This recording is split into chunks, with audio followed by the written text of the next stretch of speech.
Shalom Aleichem. We are exploring Pekudei Sicha, volume 26, Vayakel Sicha 1, Rashi Sicha. As always, pretty mind-blowing, precision and the perfection.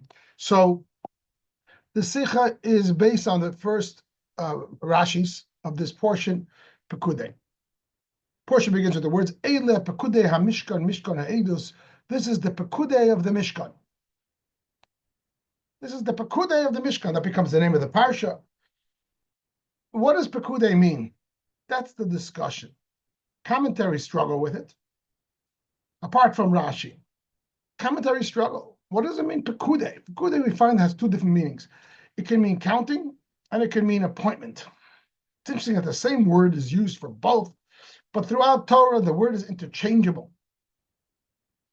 In many places. Incidentally, Pekudei also means to remember.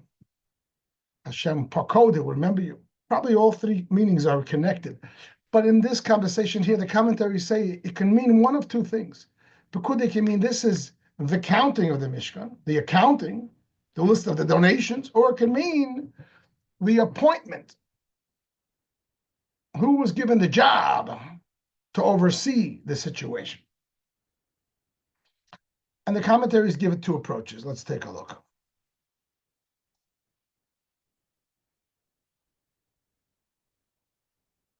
So on top of the screen, you have the verse itself. These are the Pekudei.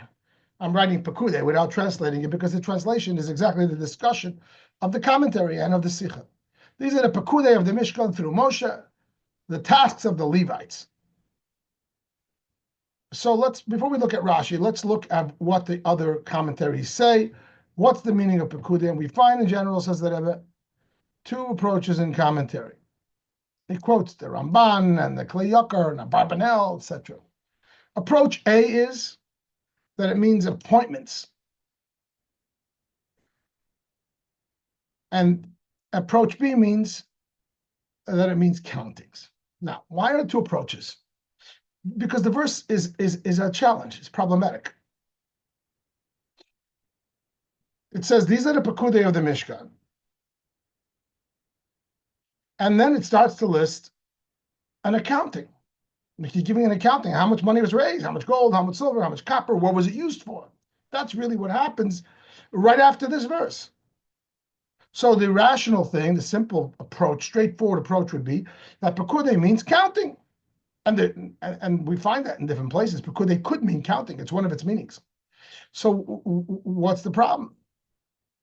Pekudei could mean accounting. And that is the approach B.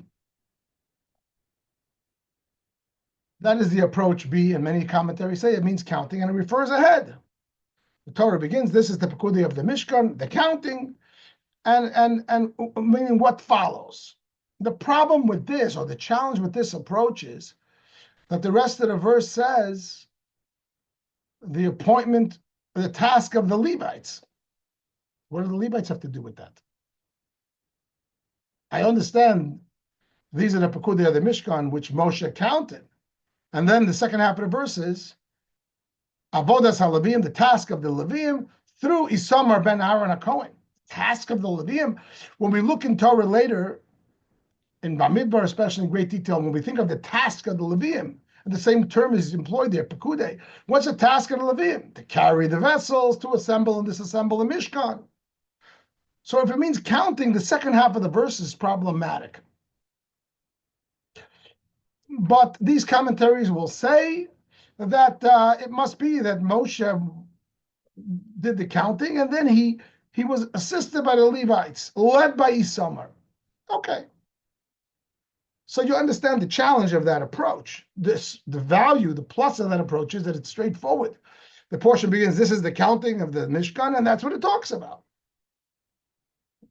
The accounting. But what is the thing with the Levites? So we have to say the Levites were the ones given that job. Okay, it's a little bit of a doichik. It's a little bit of a problem, but that's how they deal with it.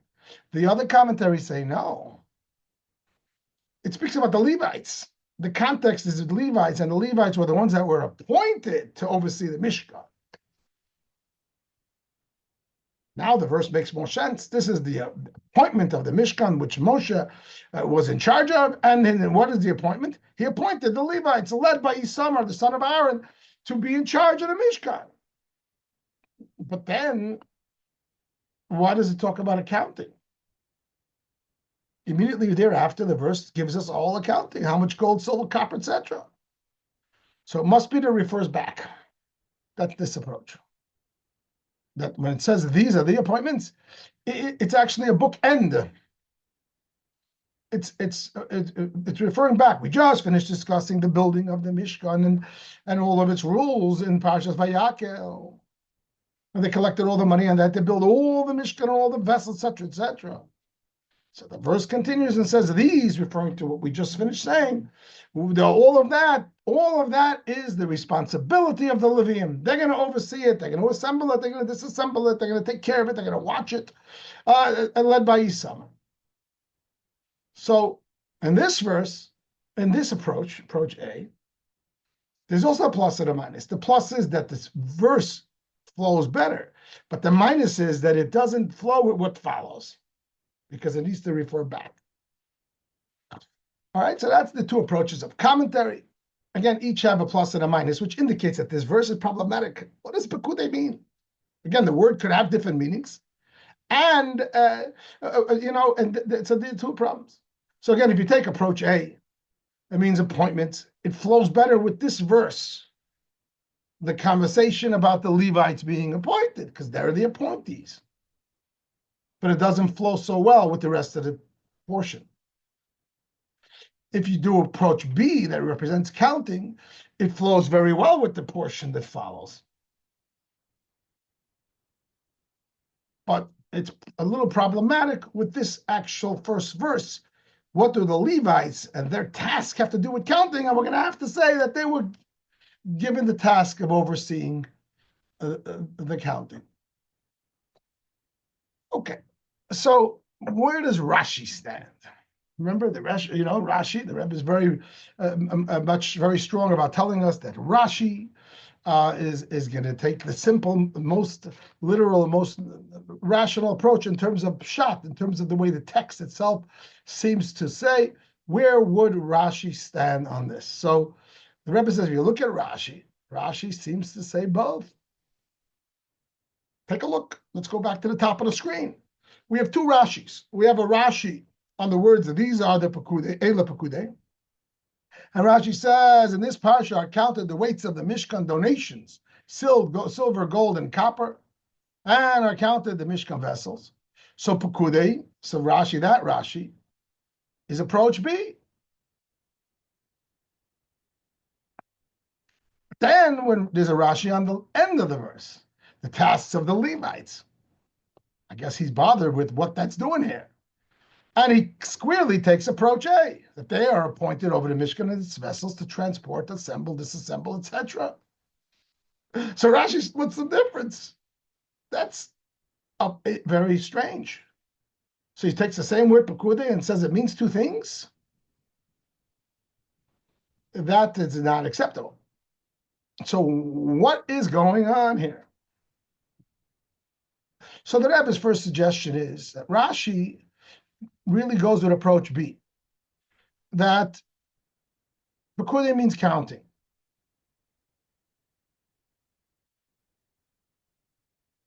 Pekudei means counting.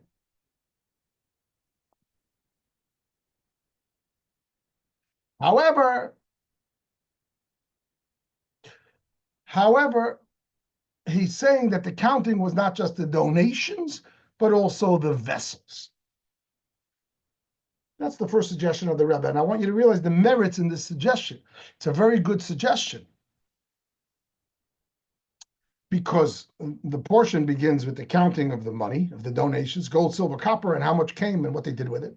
But then later in the portion, after the long discussion of the building of the priestly garments, it goes back to do an accounting or a delineation, if you will, of all the vessels, that they made the vessels, they made this, they made this, they made this, a whole list. It's like a whole accounting, if you will, of the vessels. And so therefore, it makes some sense on a pshat level to say that the counting over here, Pekudei, means counting of the money at the beginning of the portion and the counting of the vessels at the end of the portion. And why is this also very sweet? Because this would solve the issue about the end of the verse with the task of the Levites. Remember we said that approach B has a problem. Approach B says that it means counting. That means they're counting how much donations came in. So why is there at the end of the verse the task of the Levites? What does that have to do with the counting? And we have to say that it means that they were appointed to do the counting. But according to the Rebbe's suggestion, that Rashi holds that Pekudei means counting, but not just the counting of the donations, but also the counting of the vessels. So now it flows that this is the Pekudei, the counting of the Mishkan, led through Moshe, and it's a task of the Levites because it's speaking about both countings. The counting is of the money and the counting of the vessels, which comes later in the portion, and it would be in a way more smooth. It says the Rebbe. Says the Rebbe, Hakman Chainikta.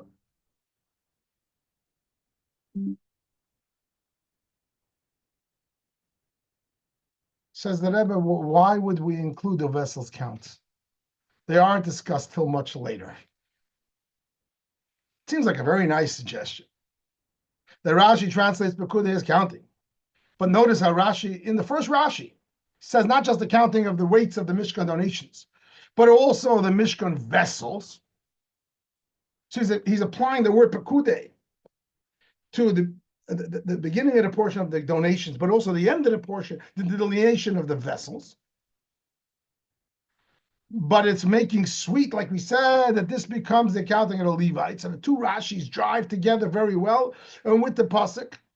But that's a little bit of a stretch. And the reason why it's a stretch is because in the interim between these two countings, there's an entire long portion about the creation of the priestly garments. Very long. In fact, that's, a big majority of the portion. So why would you say that when we say these are the Pekudei, these are the countings, we mean the countings that come right after, which is the donations, and we also mean the counting that comes much later? The delineation of the countings of the vessels? That's a big stretch. In the interim is a whole discussion of the big day kahuna, the priestly garments. And we're doing this, Rashi is going to make this stretch only because he's bothered about the fact that it says the tasks of the Levites. Go with the approach B fully. Namely, all those commentaries who say that the task of the Levites, that they were tasked with counting the donations. That's a tiny stretch compared to saying that the word Pekudei here applies to the end of the portion. What's compelling Rashi to take this approach? He takes this approach. What's compelling him? So now we're back. So the Rebbe's questions now become, number one, what Rashi's approach to Pekudei? Again, Rashi seems to split the difference. He doesn't take approach A or B. He takes both, if you look at the two entries of Rashi. Right? We're not accepting, the Rebbe is not accepting his own suggestion that Rashi is approach B because of the question that we ask, which is really question 2. Why does Rashi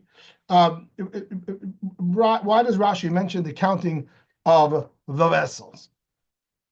So we're back to square A. Let's look on top of the screen again. We have this verse, which is problematic. It speaks about Pekudei HaMishkan and throws in there the task of the Levites. Rashi says that it refers to the count of the donations, but also the count of the vessels. Like, okay, why? Why do you have to put that in there? And in the second Rashi, he speaks about the appointment of the Levites. So again, he seems to take both approach A and approach B, which can't be. The word Pekudei has to have one singular meaning. Which one is it?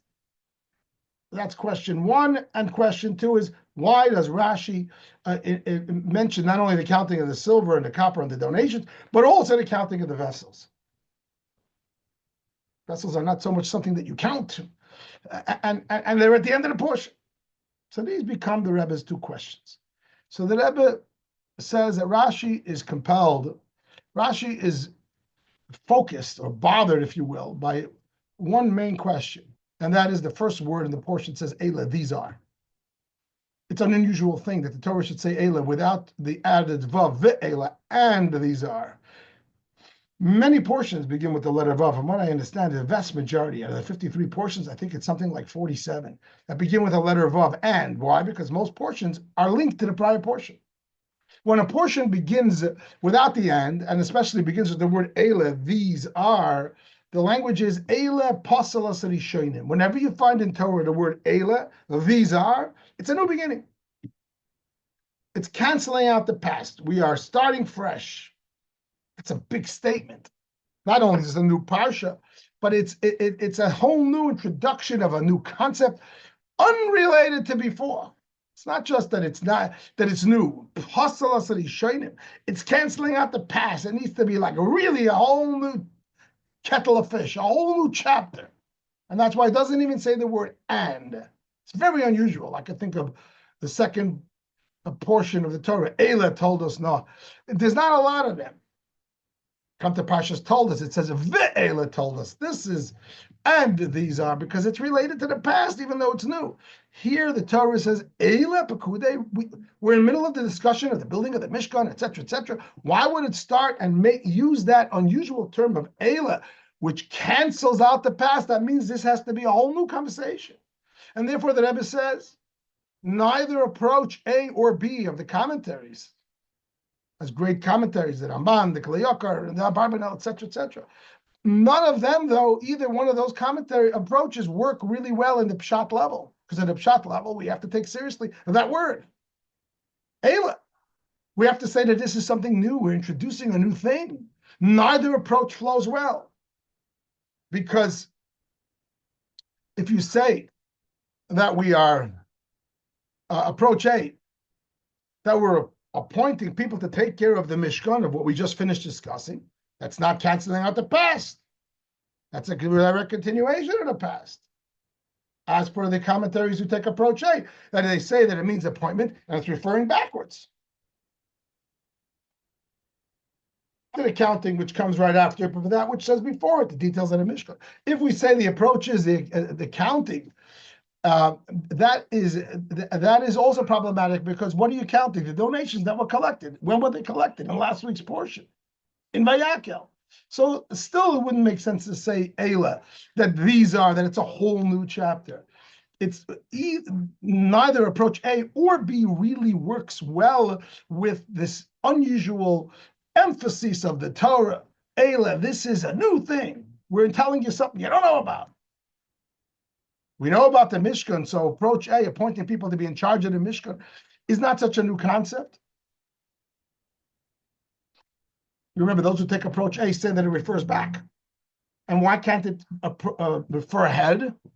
Because ahead, the next entire chapter is not talking about the appointments of the Mishkan, it's talking about the counting. So they have no choice, you see, that they have to say, well, the verse is flowing from what's before. You can't say that the first verse in the Torah is referring to that which comes much later. That doesn't make any sense. The first verse in the Torah is either talking about what follows it immediately or what precedes it immediately. So they're forced to say it refers back. That doesn't work with the word Eila, which means a new thing.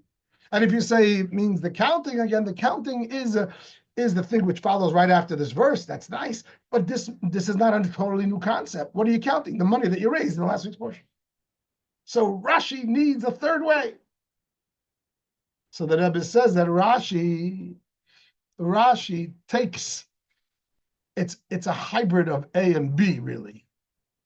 It's approach A, that it means appointment, but it's not referring back at all, it's referring ahead. And see how this works out so perfectly. Its approach,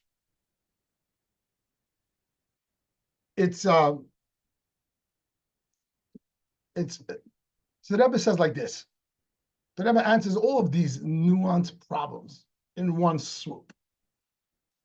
That, again, what do we know? The first main issue is it has to be something new. So the Rebbe says, I'll tell you something new the Torah is introducing. The Torah is introducing the concept of appointment. We collected money, we built a temple, and the Torah is going to introduce something which is going to be discussed at great length later in the book of Bamidbar. Namely, those who are in charge. Who's in charge? Moshe Rabbeinu and the Leviim led by Isamar. It's a whole system. It's a whole delegation. They are appointed.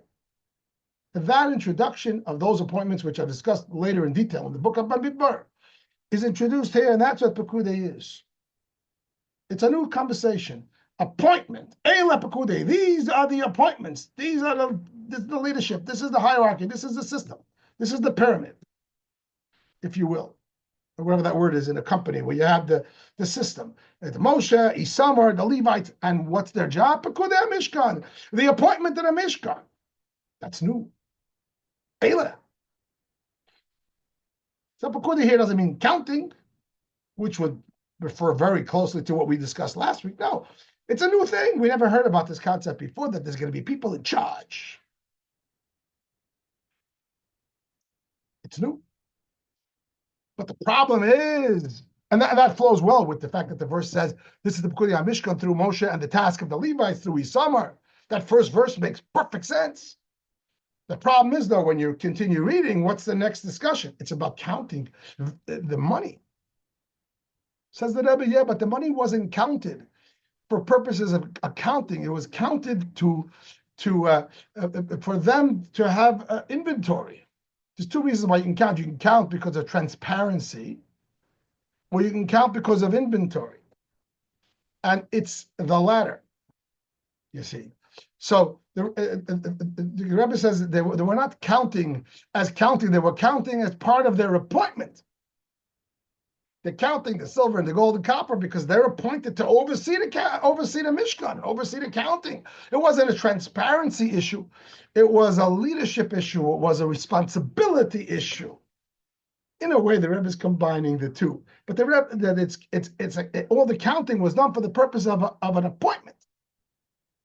So the word Pekudei, the Rebbe says, like approach A, does not mean counting. It means appointment.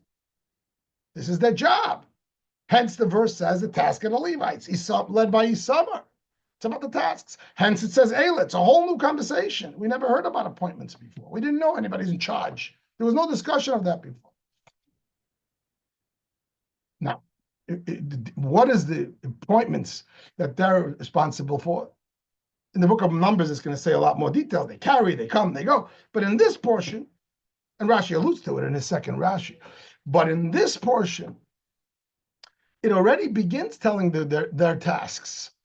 Namely, they were in charge now of the whole system of the process. What was the process? Well, we collected a lot of money. Someone's got to be in charge to count it and collect it.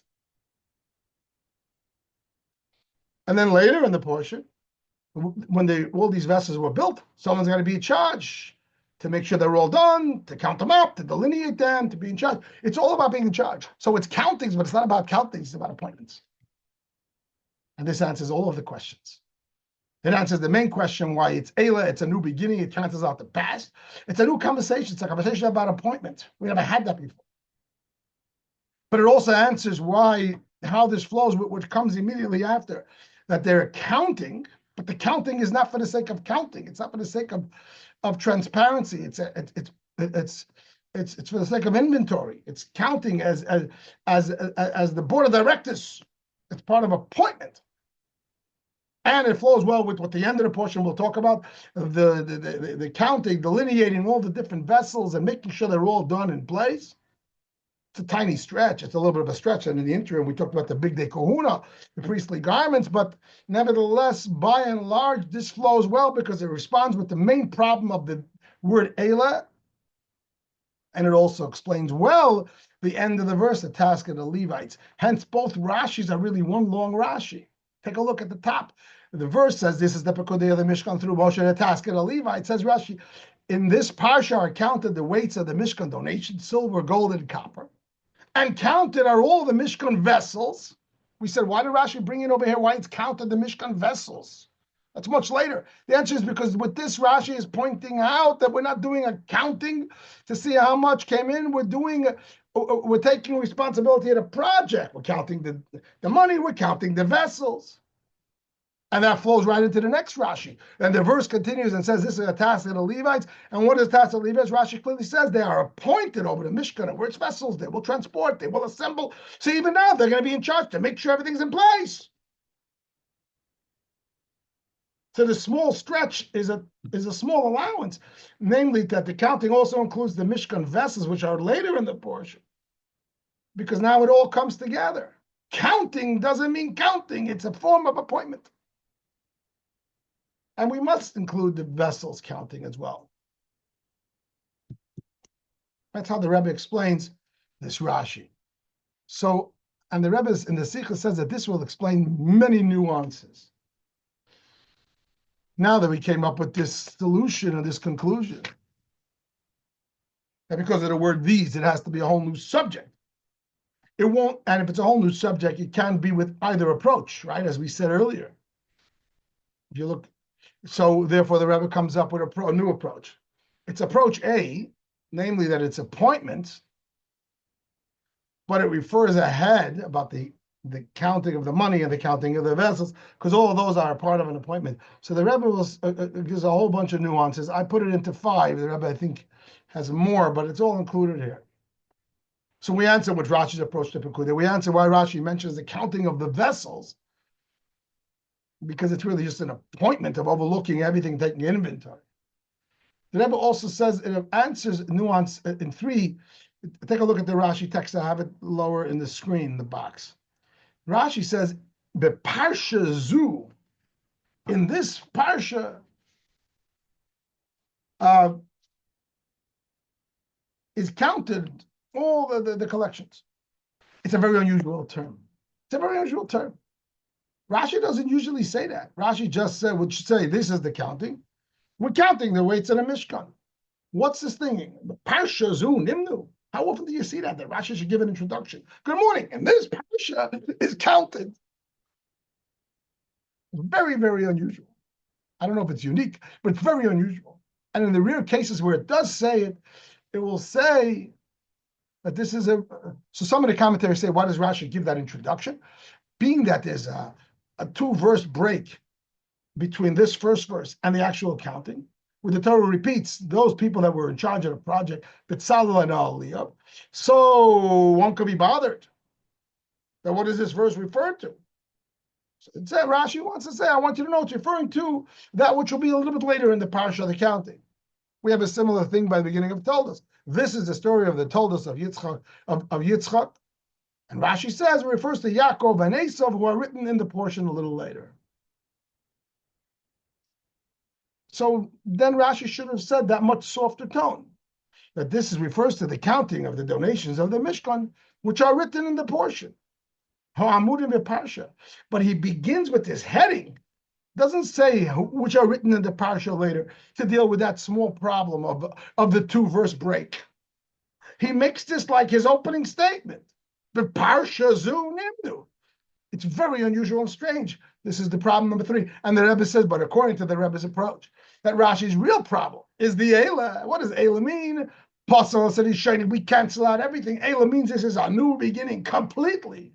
As we said earlier, it's a very unusual thing. It makes sense for Rashi to say, in this parsha, it's a whole new conversation.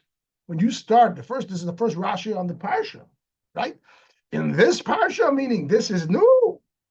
Rashi is, this is so precise, it's beyond brilliant. The header of Rashi is Eila Pekudei HaMishkan. Says the Rebbe, what's really bothering him?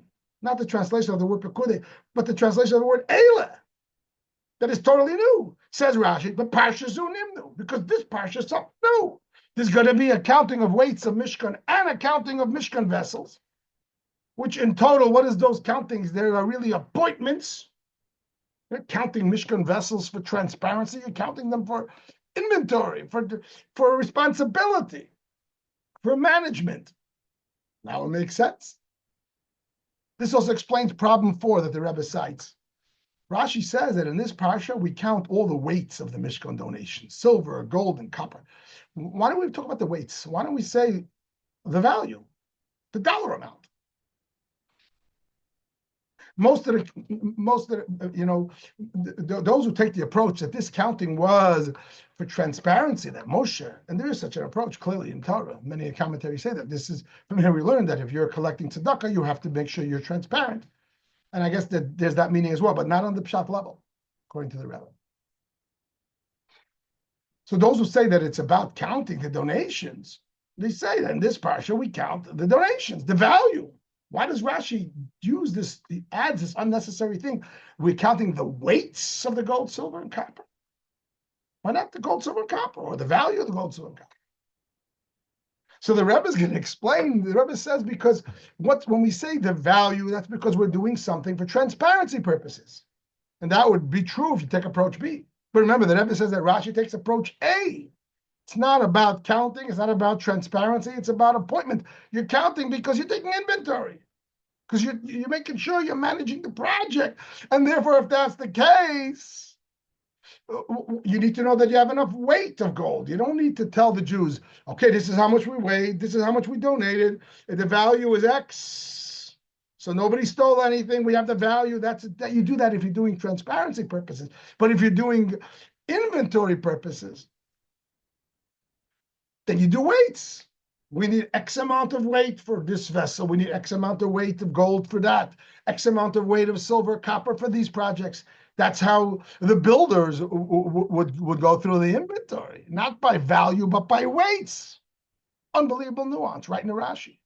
And the Rebbe says, if you look further, Rashi often will refer to the Targum Onkelos, the Aramaic translator, to get his pshat. And there's also a Targum Yonasan, which is less close to pshat. More often, Rashi will take his information from Onkelos rather than Targum Yonasan. Let's take a look at what they say.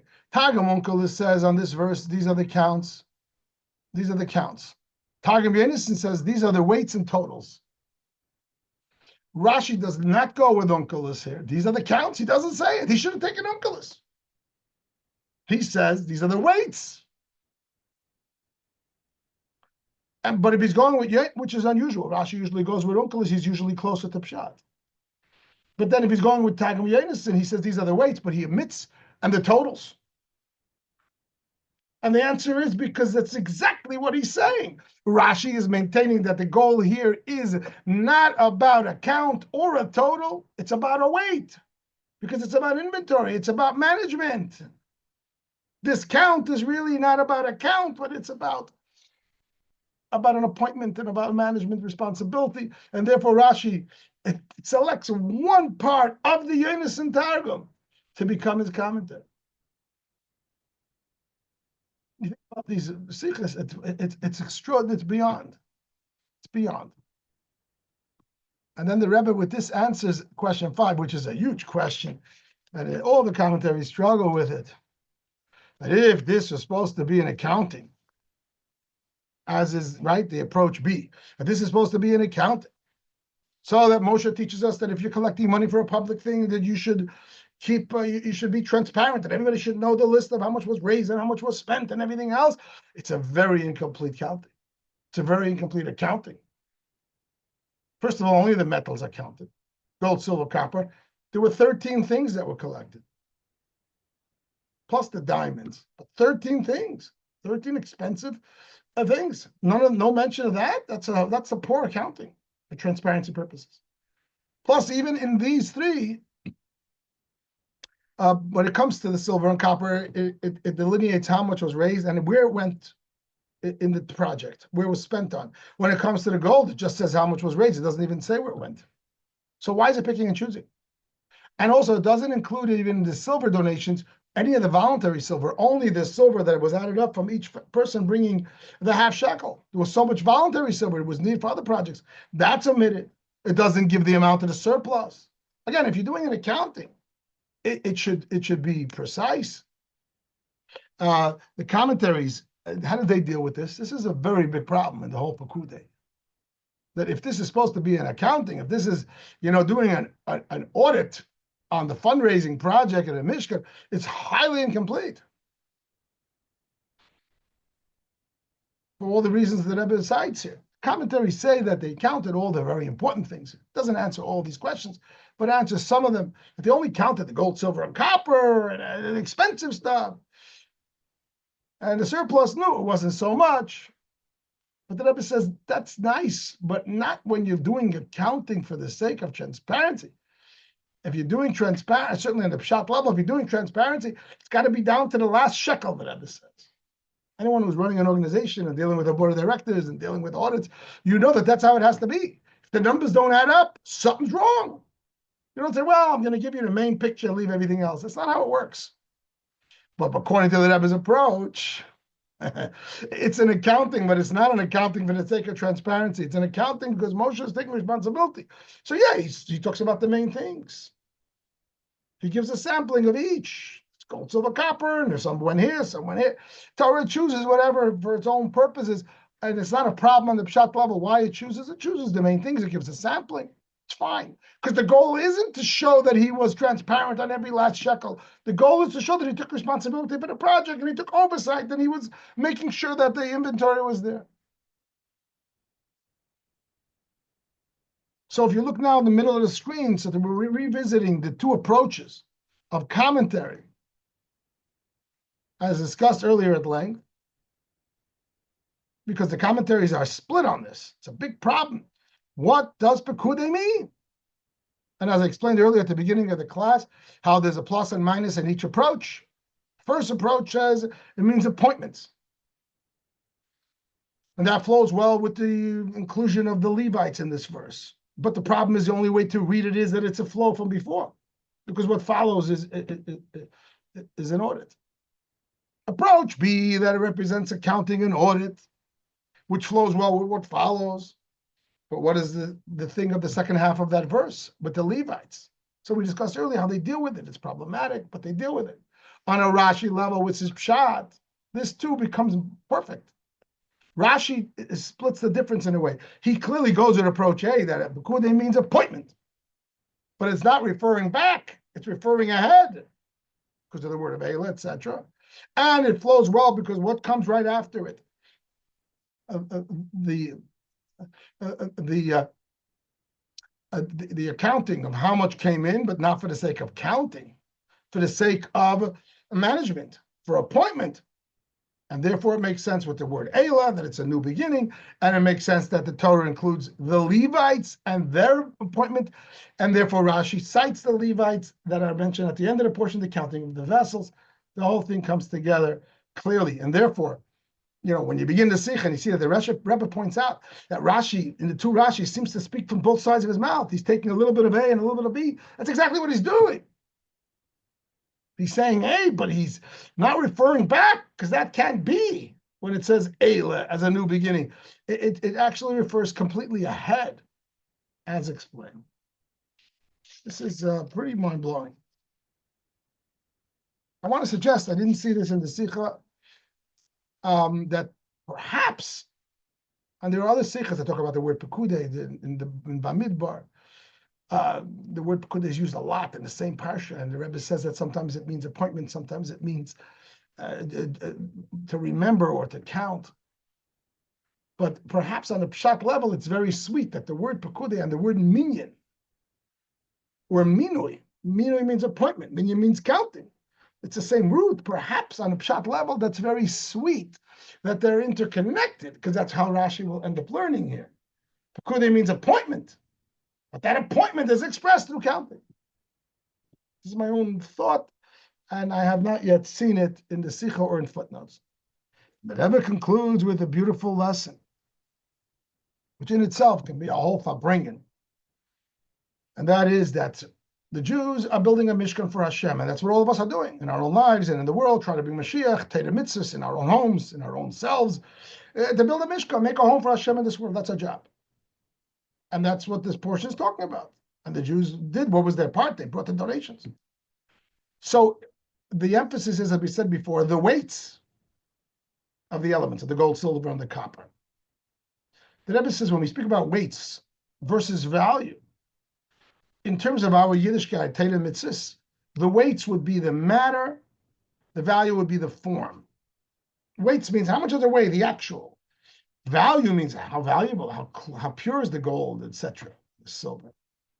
Translate that in Avodas Hashem, in our personal service. The weight is Hamaisahu Ikir. I actually did the physical mitzvah. The value would be how wonderful was that mitzvah qualitatively. How much kavanah, how much love of Hashem did I feel in that mitzvah, etc. And we know this is a big discussion in Tanya, numerous places. The yin and the yang of Chassidus. Is it about the mitzvah, the action, Or is it about the quality of the mitzvah, the doing it with fear, with kavanah, fear and love of Hashem? In this context, is it about the weight, the actual gold? You actually did the mitzvah, the weight, or the value of the quality of it? And here Moshe Rabbeinu, our Nasi, and our Moshe Rabbeinu says, what is the emphasis? The weight. Hamaisa Hua Iker, which the Rebbe said 1,000 times. Yes, I'm not my value of my mitzvah, how much I love for Hashem, how pure is my commitment. We all know that's very questionable. Not that it's not important. That's part of Torah. It's in Tanya. It's part of the discussion. But the real thing that Moshe Rabbeinu, that the Rebbe, that's how I'm reading this, that our Moshe Rabbeinu demands from our generation to help us build our Mishkan, which ultimately is building the Mishkan HaShlishi for Hashem.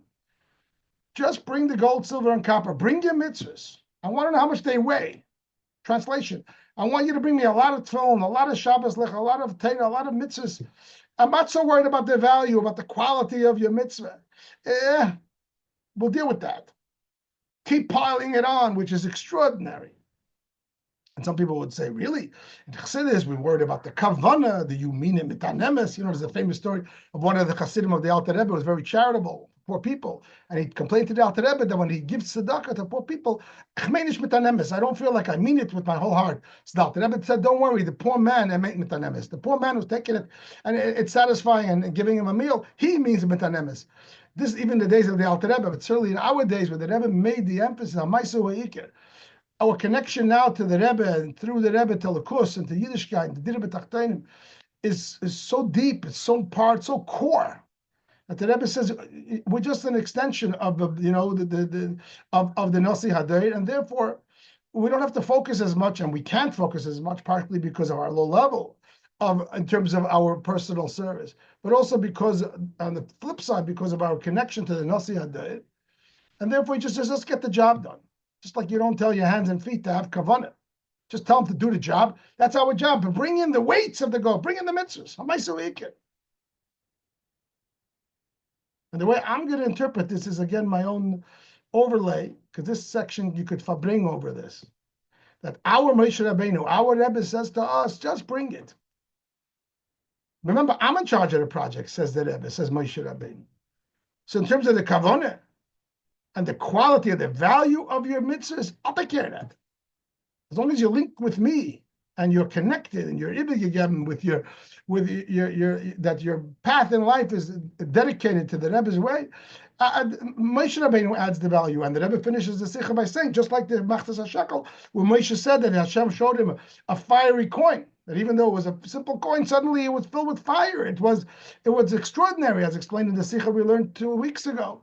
That suddenly it had all the qualities of fire, all the passion, all the kavanah and everything else. Moshe provides that for us, so to speak. And what he wants from us, what he wants from us is to bring as much weight, as much mitzvahs, more and more and more, and with total dedication to build a Mishkan. And we want Mashiach now.